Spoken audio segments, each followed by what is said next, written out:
Here to talk to us about the other side, Dave Miranda, Communications Director for the North Carolina Democratic Party. I misspoke, the Clinton campaign earlier, but I figure you're both on the same team. We are absolutely on the same team. You know, we're working together to elect Democrats up and down the ballot. All the campaigns are working talk to me about this unaffiliated voter. I asked Kirk about that, about how he's going out to reach that specific voter. How big is the unaffiliated voter for you in North Carolina, and how are you reaching them? Well, that's the big question mark, right? Are the unaffiliated voters going to come out and vote for a woman in Secretary Clinton who's got great experience, who's ready to be president on day one, who was in the part of the team that brought Osama bin Laden to justice, and who has a plan to continue our economic growth and expand it so that no one is left behind?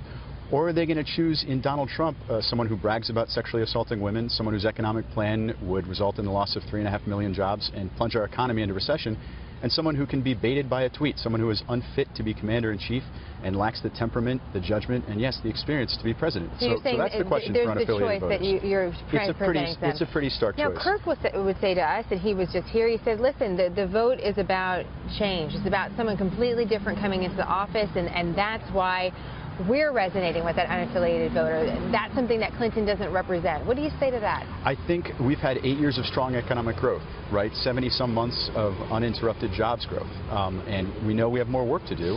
And Secretary Clinton is clearly the right choice to continue that work. A lot of those unaffiliated voters are going to be turned off by Donald Trump's misogyny, his racism, his rhetoric against immigrants.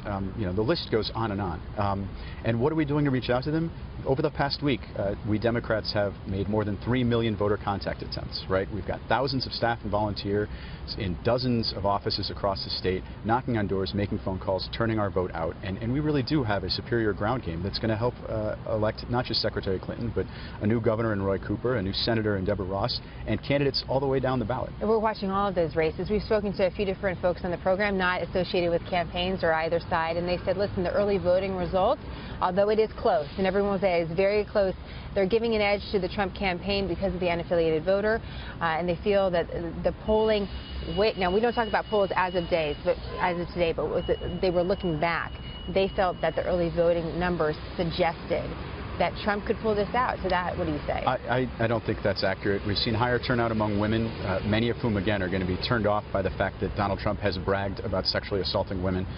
We've seen higher turnout among young people, many of whom are going to be turned off by the divisive rhetoric, the anti-immigrant rhetoric, the misogyny, the racism you see from Donald Trump.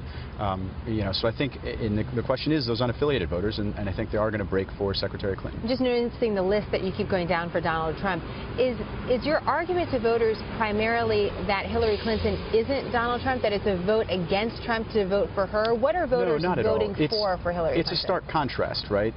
I've mentioned the things that they're voting against in Trump, and I've mentioned the things they're voting for in Secretary Clinton, right?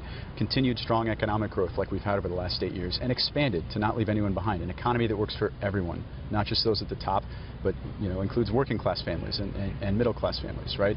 And a country that says we are America, we're working together, and that we truly are stronger together, not someone or a campaign or a party that seeks to divide us by what we look like, or you know, what gender we are, or what race we are, or what religion we are. We know that you've been working really hard, and it all comes down to tonight. So we're going to see Dave later on tonight. We'll be at the location tonight to get the results, and maybe we'll be talking again when we get some more information. Dave, it's great to have you. Thanks so very much. Really appreciate it.